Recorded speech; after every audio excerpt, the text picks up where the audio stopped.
God. It's, it's just an easy little conversation, so don't stress. I think the best thing to do, well, first of all, have you got a coffee?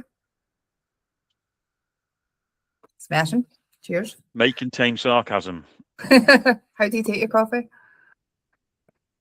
Any way it comes, I get intensely frustrated in going to coffee shops and say, "What would you like?" I'll have a cup of coffee. What would you like? You can't order a cup of coffee anymore. It's got to be a cappuccino, macchiato. You can't even order coffee. It's now an Americano with or without milk. I just want a cup of coffee, please. I have a little splash of milk, no sugar, hot. That'll do. Yeah, I go ahead and go black coffee. There's no fun artisan art on my coffees. Just no. Dark. And then if you get when you go to Starbucks and they go, "And can I take your name for the order?" I always say something like Winston or Stanley or something other than my actual name. Then you forget what you've said. And then exactly. Then I'm stood there like. And by that time the drink's gone cold, so I get caught with my own sarcasm. Right, let's start with, who are you and what is your business? Wow, what a great question. So who am I? So I am actually officially Steve Lees, and my business is officially Coach for Growth, but most people know me as Frankie Grit, and I am a no bullshit business coach who hates the word coach, because I don't really coach. I just advise and help mainly solo entrepreneurs to get their head out of their arse, get a picture of where they're trying to get to, and then make them successfully busy rather than a busy fool. Very good. I like it. So how did Frankie Grit come about? It came about me taking my own advice. So one of the things I talk to people about is how do people see you? So what does your shop window look like? Whether it's your website or your social media profiles, when someone's looking at you, what do they see? And I say to people, it's really good to get other people's views. So find other business owners that you like and trust, and who'll give you some really blunt feedback. And I've got a little audit, and I give them that and say, go and get people to fill it in. And I'm going through a period where I wasn't getting quite the volume of leads that I was hoping to get. So I took my own medicine and I gave it to two people who I know would be brutal. And boy, were they brutal. They basically came back and said, "Steve, what you see when you look at Coach for Growth is just boring corporate crap. It's not you. There's no Steve involved in this. If you just change Steve and put somebody else's name, it all works." Yeah. So I went for a lie down in the dark room for a bit of time, came back out having cried and dabbed my eyes, and then I looked through a different set of lenses, and they were absolutely right. Yeah. And as I was doing that, this name of Frankie Grit appeared to me, because I am, and because you and I have had a few conversations, I'm pretty no nonsense. Yes. And this sort of image of this no nonsense, tell it as it is person appeared, and the name Frankie Grit came with it. And within 5 days, Coach for Growth disappeared. You couldn't find Coach for Growth. It all turned into Frankie Grit. The website flicked over to frankiegrit.com instead of Coach for Growth. And everything I did, I started to put my personality into it. Hence the t-shirt, Fuck Starmer or Stuck Farmer, depending on which. The thing that happened, and actually it's not a surprise. It's a surprise it took me that long to realize it, is it attracts the right people and it repels the people that are never going to work with me. Yeah. Because if you want a coach who's going to put their arm around you and give you a big cuddle and say, "Oh, don't worry, everything's going to be all right," I'm not the person that you want to work with. If you want a coach that's going to give you, but what I would say, if you want a coach that's going to give you some support, absolutely, but one that isn't going to cuddle any sort of excuses. Isn't it interesting that you created an avatar which is almost it's not a barrier, but it's like it's given the business a block between you and the business, but really the avatar is more like you than when it was just you and the business. Indeed. Frankie Grit is real. Yeah. Frankie Grit, he exists. He's here. when I'm working, I am Frankie Grit. Absolutely. There's a costume, a mask,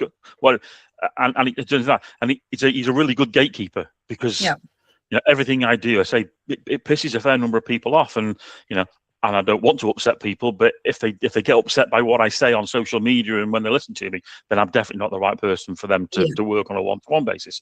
So whilst Frankie started this persona, this idea, he is now a real person. He turns up to events.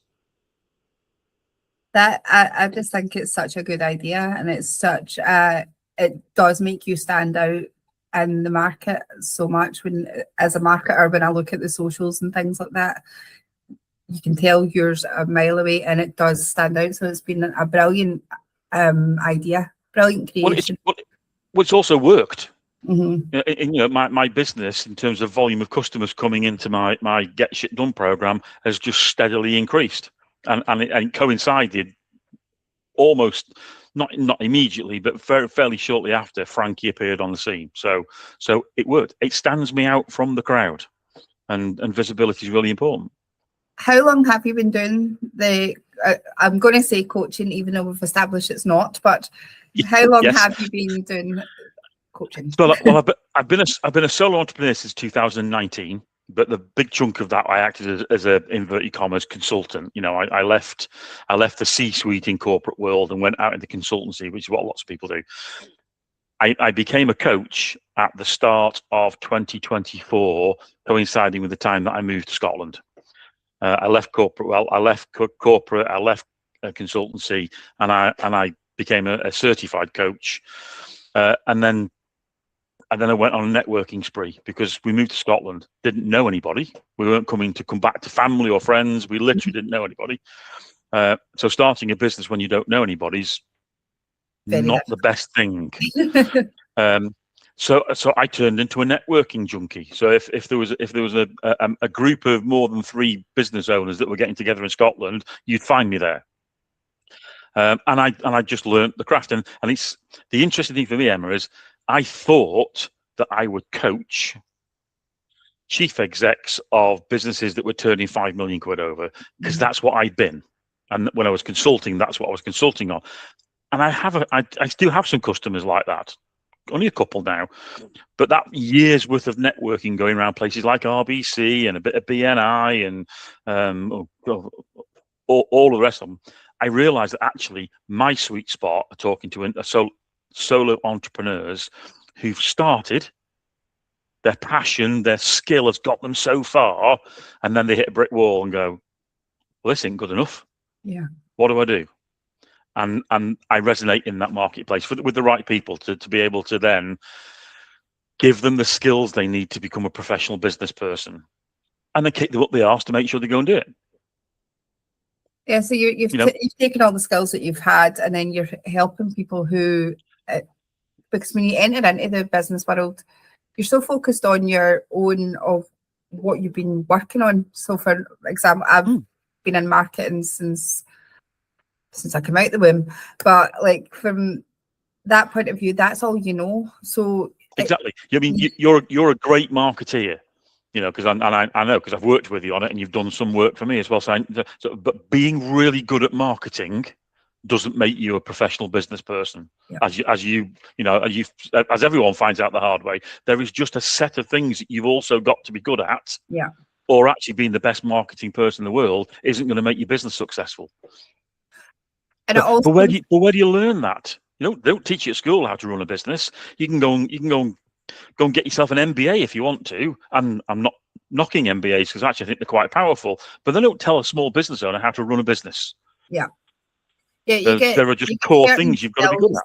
But yeah, no, absolutely. And I think when I look back at when I first started, I was just completely lost with what you were meant to be doing. There was no direction. It was just a let's hope, like people, you get that word out kind of thing.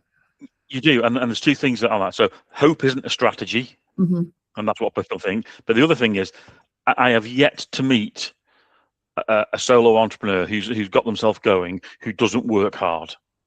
I think everyone works really hard. Effort isn't the issue with most people. It's channeling that effort into the right things. So one of my customers used to call themselves a busy fool, and she was. And then she coined this. She said, "I'm not a busy fool anymore, Steve. I'm successfully busy."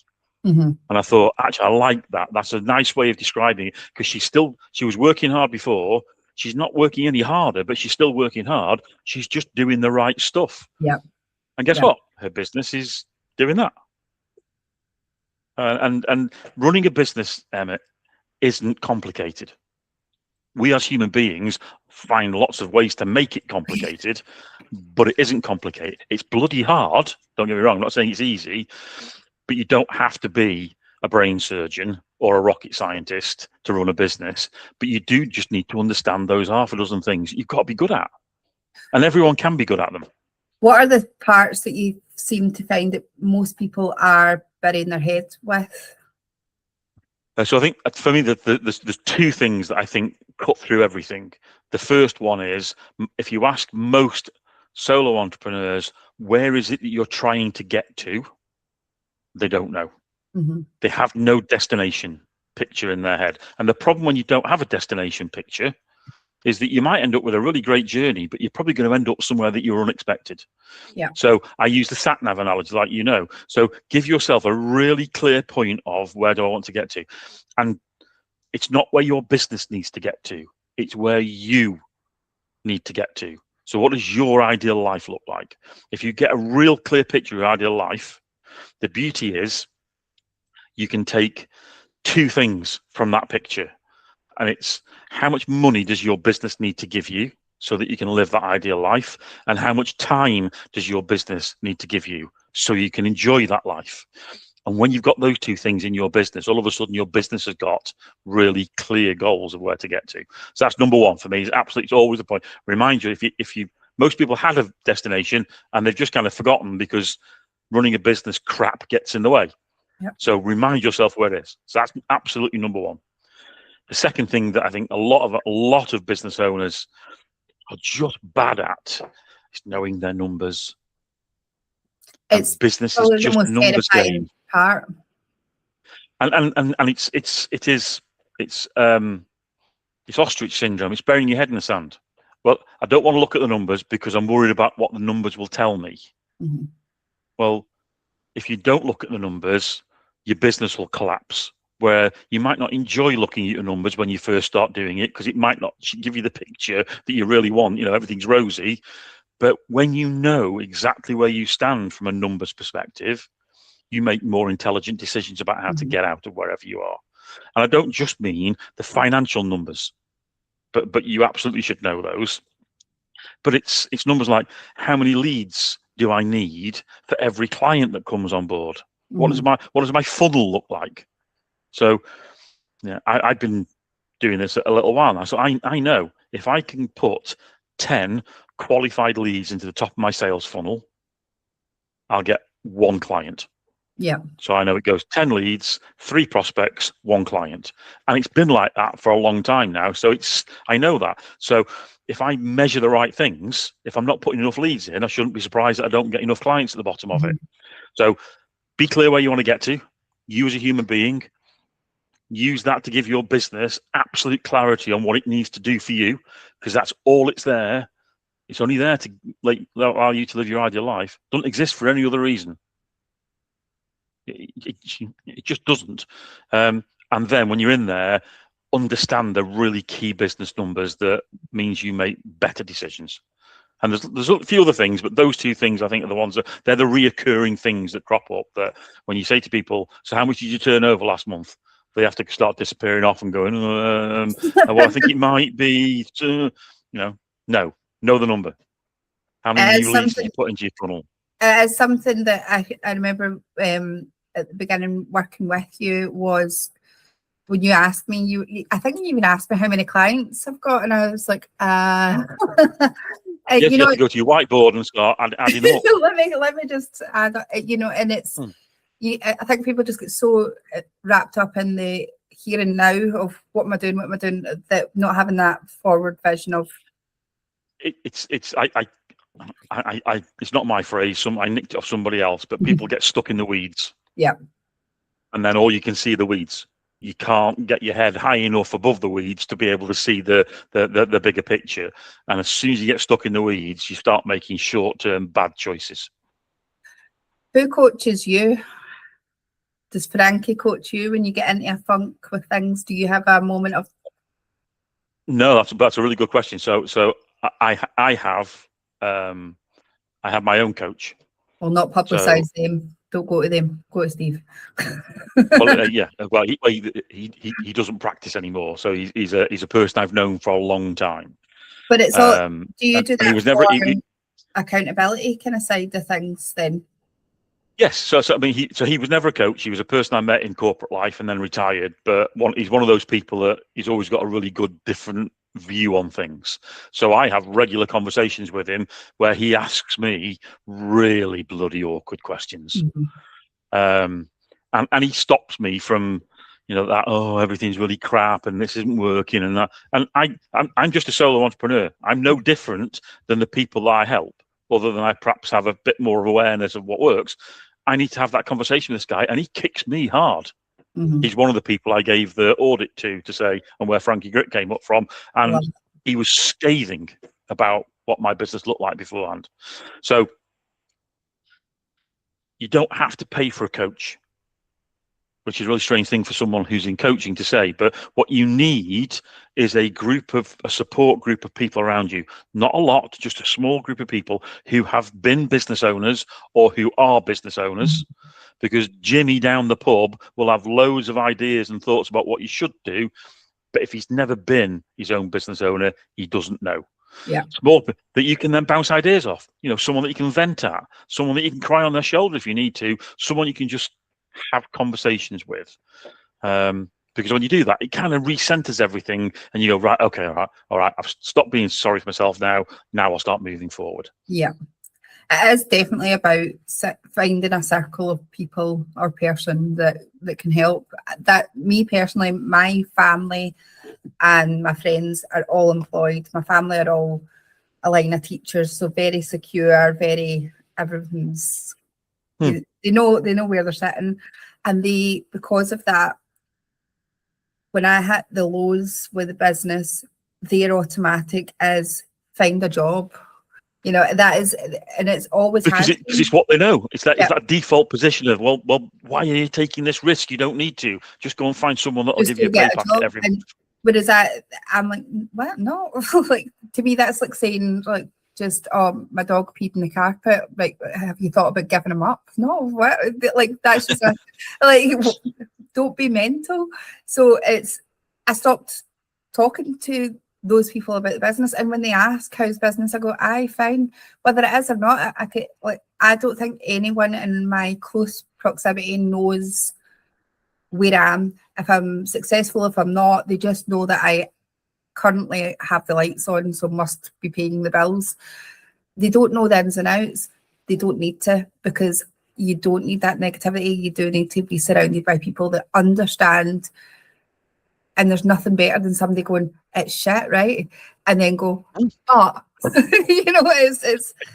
Yeah, I mean, I purposely didn't mention before, but I will do now. What the other person that I get held accountable by is Kirsty, who was daft enough to marry me. Now, Kirsty's a qualified accountant. Kirsty was my finance director at a couple of the businesses that I was chief exec of. So she knows what it's like running a business, and she knows the numbers bit and how important that is. And because she's an accountant, she sees the world in black and white.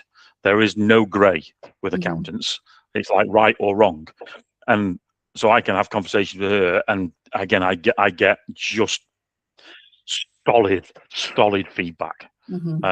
Sometimes feedback that I don't particularly want to hear, but that's the sort of feedback that you should have your both ears wide open and listening to. Yeah. So yeah, you've got to ask them. You have the right people. Now, of course, I'll say who you need. You need Frankie Grit in your corner because Frankie knows what. Blah. Yeah, you need people. You need the right people for you in your corner who are helping and supporting and kicking you when you need it. Yeah, absolutely. Talk to me about young Steve. What did you want to be when you grew up? What was your... I wanted to be a sportsman. So so both my parents were teachers. I was dreadful in school. I passed my 11 plus, which you are too young probably to remember. But in England, to move from primary to secondary education, you took an exam. And wow. if you passed the exam, you went to grammar school. And if you failed the exam, you went to secondary school. So I were all lined up to fail the exam. My dad was a deputy head teacher at the secondary school that I would have attended. Somehow I passed and I went to a grammar school in the next town. That grammar school was mad on sport. And so was I. So I played rugby and football, football, wrong word, rugby, cricket, hockey, running, you name it. So I flunked school completely. So I left school with, as I would describe it, 1.5 O levels. So I passed CSE maths, because it was just being brought in at that point, only just, and I passed English literature and I failed everything else. So I didn't know what I wanted to be, because at that point then I injured my knee, so my sport career, and I just basically buggered around and drank a lot. But I had then, I think what quite a few people do, you have that moment where you meet someone who sees something in you that you don't see yourself. And I had that interaction with someone quite early, and he pushed me into a supervisory career and then a management career.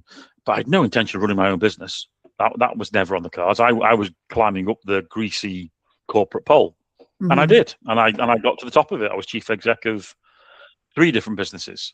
I mean, I think that is incredible, and it's. I feel like you are being quite flippant about how good how good that is, because most people put everything on academia and what you've got and what you're going to do once are you going to uni, and just to be like, actually you can have your own path in any way that you want. You absolutely you can, and don't get me wrong, after school, when I went into the world of work and realized that actually these pieces of paper that you were supposed to have helped, I went back to night school and I got some qualifications and I passed some management courses with the Open University. So when I realized why the qualifications were important and how they helped you, but I was doing that then in the evening with little kids, so not the ideal thing to do. But the bit is quite similar. It's, where did I want to get to? All of a sudden, the couple of these people just lit a fire underneath me,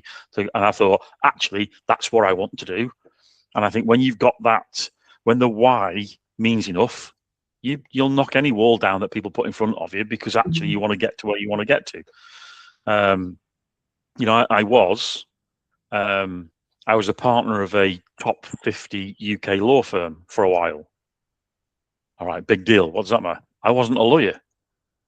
Yeah. So I was one of the first people in England to become a non-practicing partner of a law firm. I wasn't the first. I was in the first 100 perhaps people, because the Law Society changed their rules. That was just fantastic. That is incredible. But equally, and there's plus, equally, I carried with me. So when I was really young, I think I mentioned before, I used to drink a lot. I got myself into all sorts of scrapes and trouble, to the point where I was convicted of grievous bodily harm because I hit a policeman around the head with a plank of wood.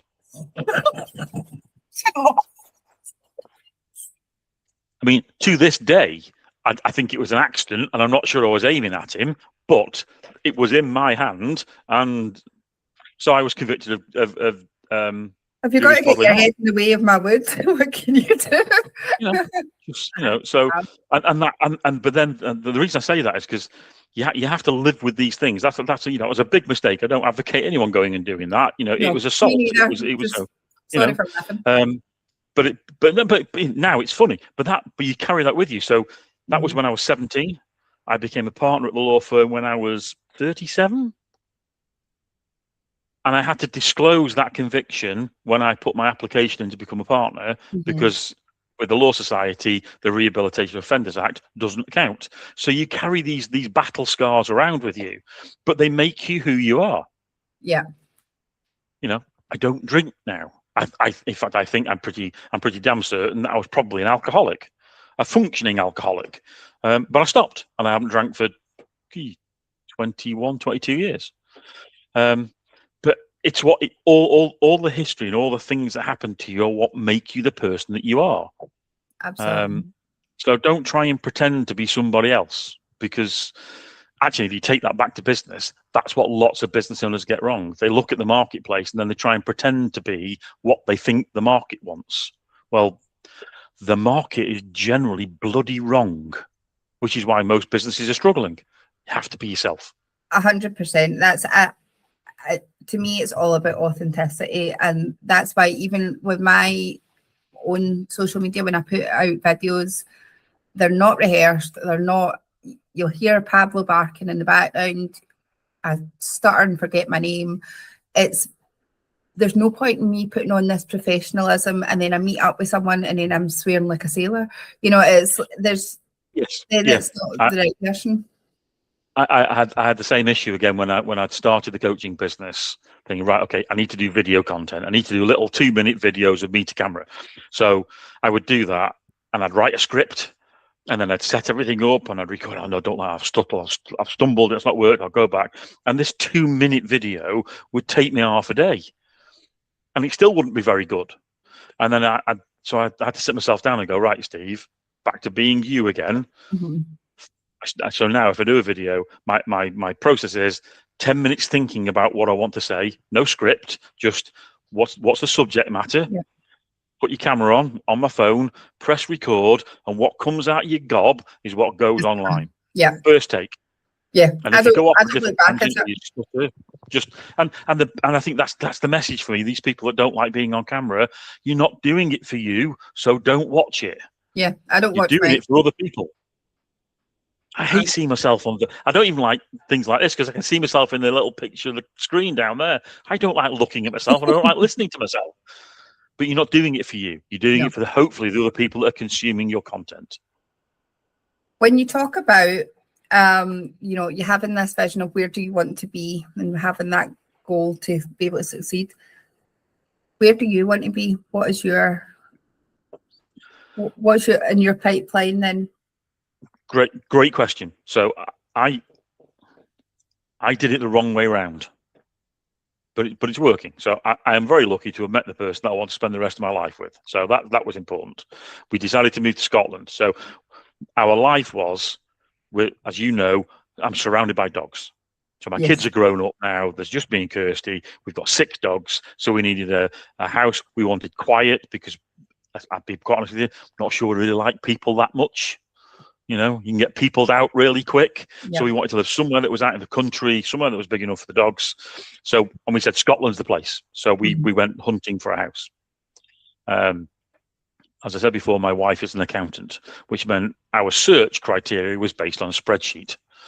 And there was points so we did lots of internet searching, and I was dispatched off to houses that scored enough points to do a first check.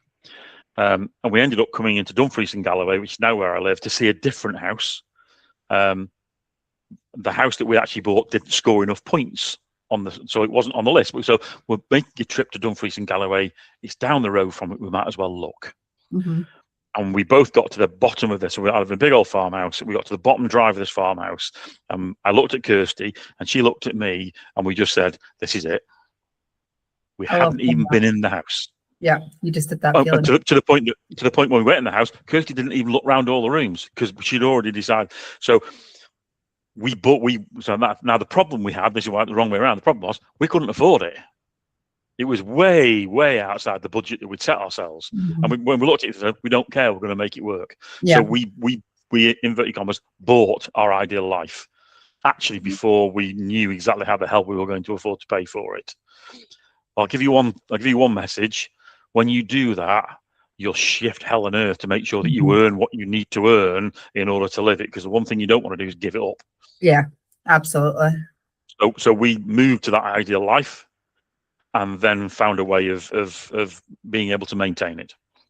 I like that approach, to be honest. I think I feed off of it's almost like blind panic of survival. Like, I want this, so I'll keep this. So I think... I told myself stupidly, I'd say, that I've been pretty successful through most of my career, so I'll make it work. Mm-hmm. That's not a great way of doing it when you just jump out of corporate and go into the world of your own, and all of a sudden you think, whoa, well, I know all these people, it's bound to work. And then tumbleweed. Yeah. No clients, all silence. And you're thinking, hang on a second, bills are racking up, savings are going down. Oh, fuck. But if you are of the entrepreneurial mindset, you find a way. But the one thing I was never doing was giving this place up, because this is where we wanted to be. So I would do whatever it takes, literally whatever it takes to be here. So I wouldn't recommend that as the approach to take. Leaving corporate, moving to a different country, buying a house that you can't afford, and starting a business all at the same time is not something I would recommend. Yeah, it's not in the scorecard. No, no. But the message is, we knew what we wanted. Yeah. And that hasn't changed. The direction we've taken to get to it might go in all sorts of strange directions, but where we're trying to get to, we were both crystal clear on. I absolutely love that story. I think that's really, really, I find that inspiring, because that's the kind of way my brain works. With this is what I'm going to do. I'm going to keep it. And you have to take risk. A calculated risk, yes, but life is all about taking risks. Not just business, life in general. It's just about you've got to decide if it's something you want to do, and then take that step off the cliff. A bit like it is in Raiders of the Lost Ark. Was it Raiders of the Lost Ark? Where they're trying to find the Holy Grail, and Indiana Jones has to step off a cliff, and actually manages to step onto a little passageway because it was hidden the way. You've got to take the leap. You've got to take that next step when you don't know where your foot's going to land. Do you know that when I was younger, I used to go to swimming baths, and I used to just go, I'm going to see if that, like, it was just a game me and my brothers played, where you to just walk and have blind faith that you would be able to, and I was like, walk on water, basically. And then I still do this, even when I go on holiday. If there's a pool, I'm like, let's just see if today's the day. And then you fall in, and it's funny, but it is. But I quite like that, and I've never used that analogy before, but it's quite a good one with Indiana Jones, because he trusts that it's the right thing to do, and he takes that one step, and he doesn't fall into the cliff. His foot lands on something. Yeah. But he then doesn't blindly carry on. He then realizes that there's something there, so he gets a handful of dirt and he throws it so that it then shows in the way. Yeah. So whether that's, if you put that to a business analogy, whether that's a business coach or the people that are around you that have done it before, get them to show you the bloody way. Then you're not making steps into the unknown every step. You just have to do that occasionally. I'm going to write that down. I quite like that one. Get that written down. Going to wrap things up with a question that has been the most difficult for people. So I'll give you some time to think. I would like you to come up with 2 truths and a lie, and I want people to try and guess which one is the lie about yourself. Oh, you see, now I've given some of it away, because I could have said I've been convicted of GBH, but I've already said that that's clearly true. So you can always do it and see if people have been paying attention. Well, yeah, good point. Good point. So 2 truths and a lie. 2 truths and a lie. 2 truths and a lie. Okay, so I bought my wife for her 50th birthday present a Mercedes SLK 55 AMG. So anyone who's a petrol head knows that that's just a stonking car. I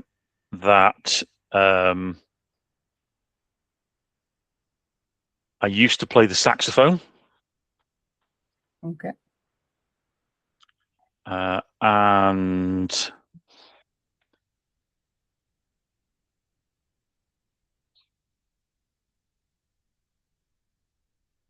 I have 5 grandchildren. Those are very good. Okay. But I will stop the recording just now, and then I'm going to tell you what my guess is. But other people, Okay. and we'll have. Been great. It's been great to talk to you. It's been fascinating as always, Emma. It's great to have a conversation with you. Well, thank you so much for your time. I really appreciate it. And we'll get this stopped now. Yes.